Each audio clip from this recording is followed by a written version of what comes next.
Hey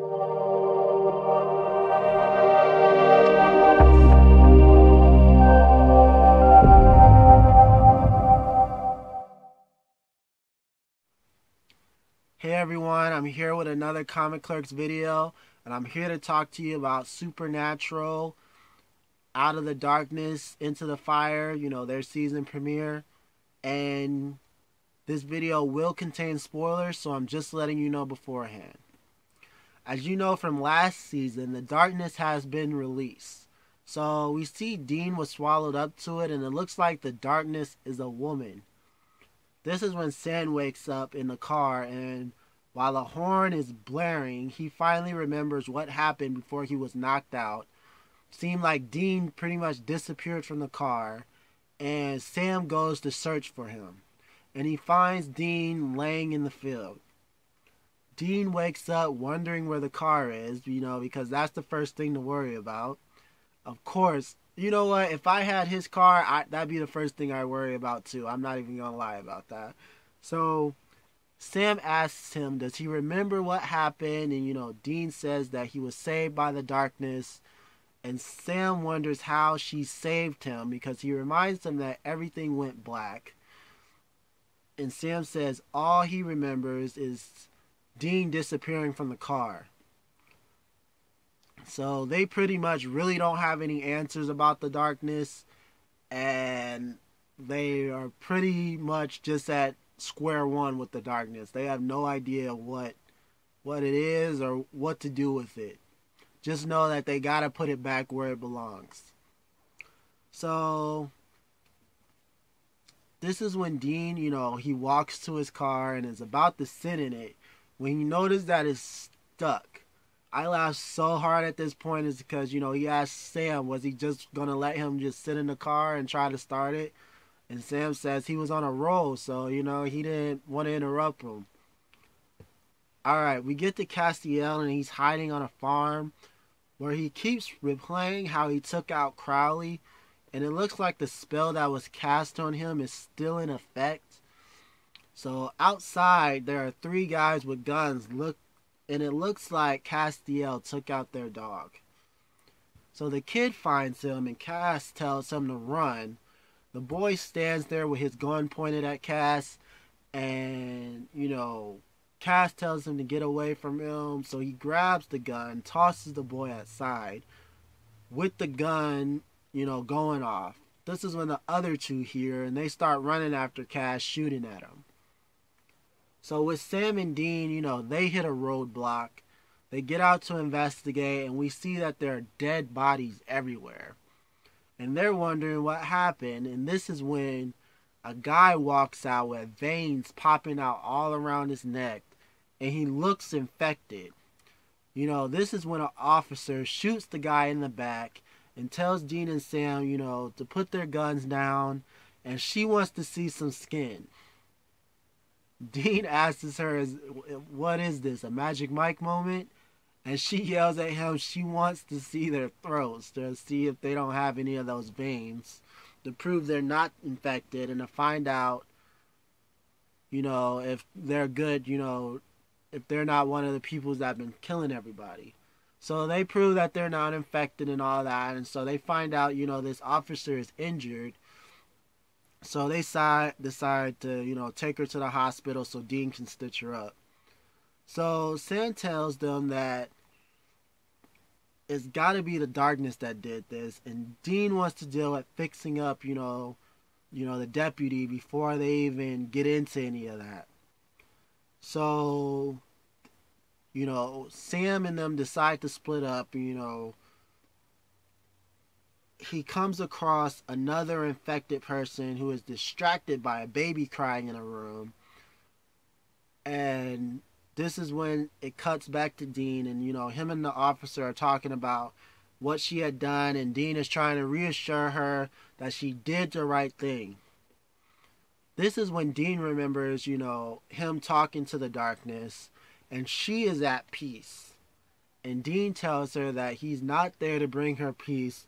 He knows what she is. She's surprised that Dean even knows who she is because she's been gone for so long, no one should remember her. He tells her that death Death is the one that told him all about her. She seems confused because she says she doesn't know any Death, and Death definitely doesn't know her.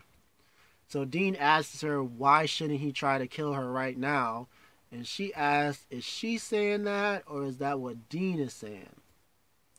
So, a little cryptic there, but anyway, it's back with Sam. The infected person that was banging on the door with the baby collapses and dies. This is when he walks up to the door. He tells the guy he can come out. He's FBI. The guy comes out with his daughter and tells Sam to help him. So we cut to a scene where we see red smoke coming out of the ground and going inside of a woman. It looks like Crowley is back and he's trying to use his powers, but nothing works.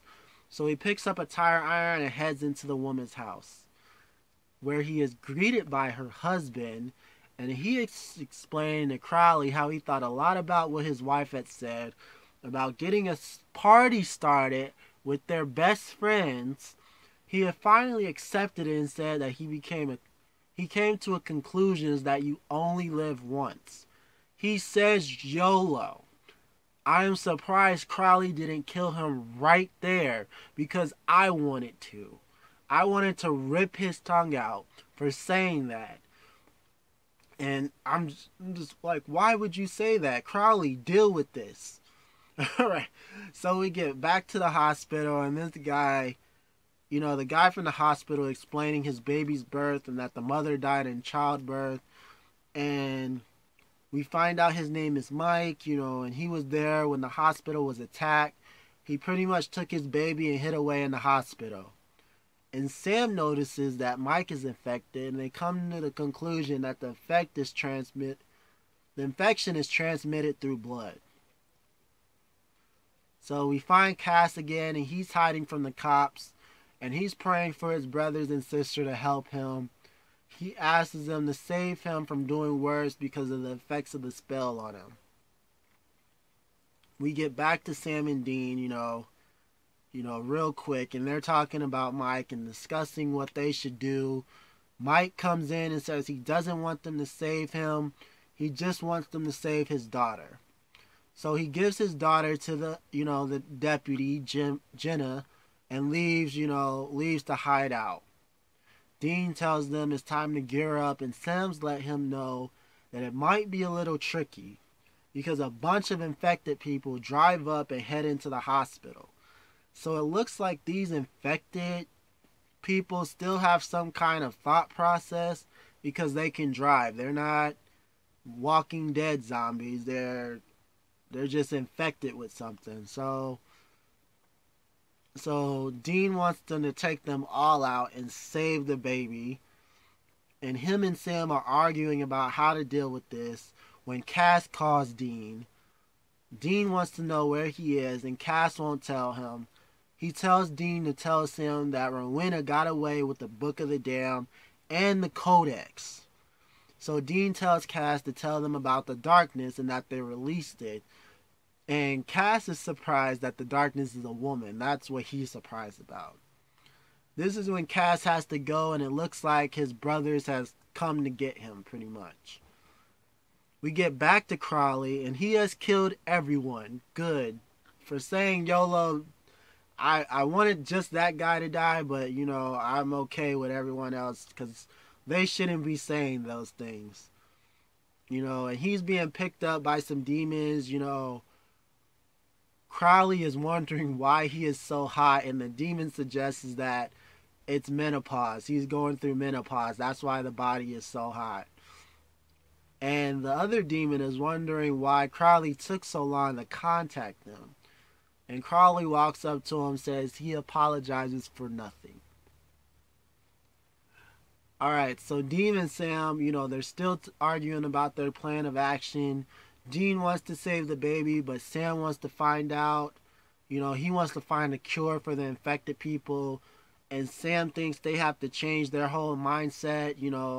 Instead of saving each other, they need to start thinking about saving everyone.